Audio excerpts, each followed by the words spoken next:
Hello viewers, welcome back to The Right Slant. Today we're diving into an important topic for gun owners in Florida, what to do if your firearm has been confiscated and you want to get it back. We'll walk through the reasons gun seizure happens, then step by step how you might recover the firearm. If you find this useful, please like, subscribe, and hit the notification bell so you don't miss future content.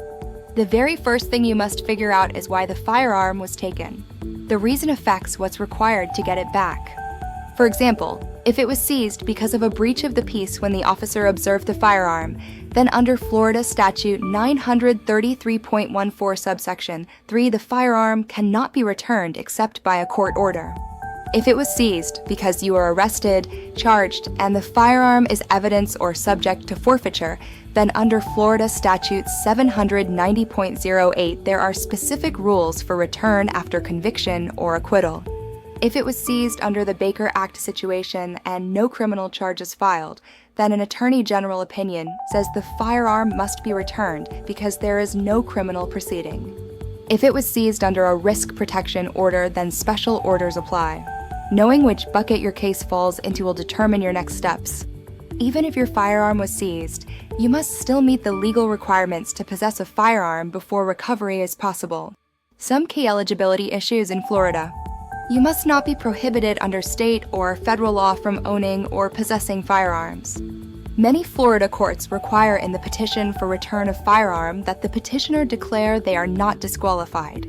If there is a domestic violence injunction or a risk protection order still in effect, that may prevent return. If the firearm was used in a crime or remains needed as evidence or is subject to forfeiture, you may be blocked from getting it back. If you do not meet eligibility, you may be unable to have the firearm returned, so verifying your status is critical. Once you know the reason for seizure and have confirmed your eligibility, the next step is to file a motion or petition to have the firearm returned. The exact procedure depends on your case type, but here is what the law and practice in Florida generally require. If the firearm was taken under Section 933.14 subsection 3 for breach of the peace and no criminal charges were filed, courts in Florida allow the owner or alleged perpetrator to file a sworn motion for return of property. For example, in the 12th Judicial Circuit, there is an administrative order spelling out that procedure. The motion must identify the firearm, the incident date and number, assert that the firearm is personal property, and that no charges were filed, and that the owner is not disqualified from possessing a firearm. If the seizure happened because of an arrest, charges, evidence, or forfeiture under Section 790.08, then if you were acquitted or the charges dismissed, the weapon must be returned under the statute, generally if claimed within 60 days. For risk protection order or mental health seizures, there may be additional or different steps. For example, firearms seized under the mental health hold law must generally be returned within 24 hours after the person demonstrates they are no longer subject to the examination, unless other prohibitions apply. So, you'll prepare and file the motion in the appropriate court and serve copies to the law enforcement agency and the state attorney's office. After filing, several things may occur. The clerk may assign the motion to a judge, and the court may issue a show cause order to the law enforcement agency holding the firearm to explain why it should not be returned.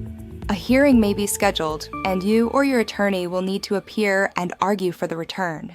The agency will present its basis for keeping the firearm. If the court grants your motion, you should get a signed order directing the agency to release the firearm to you.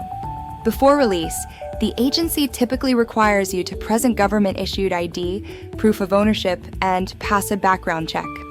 For example, one law enforcement site states the agency will contact you to schedule an appointment and conduct an FDLE background check. Keep documentation of every step, follow deadlines, and be aware that the agency may refuse release until compliance is complete. When everything is approved, you'll receive confirmation from the holding agency that your firearm is ready for pickup. Bring the court order, valid photo ID, and proof you are legally allowed to possess a firearm. The agency may require you to schedule an appointment, complete paperwork, and undergo the background check.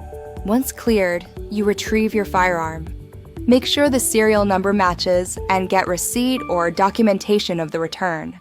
Important, if you delay claiming the firearm, in some jurisdictions it may be considered unclaimed evidence and could be forfeited.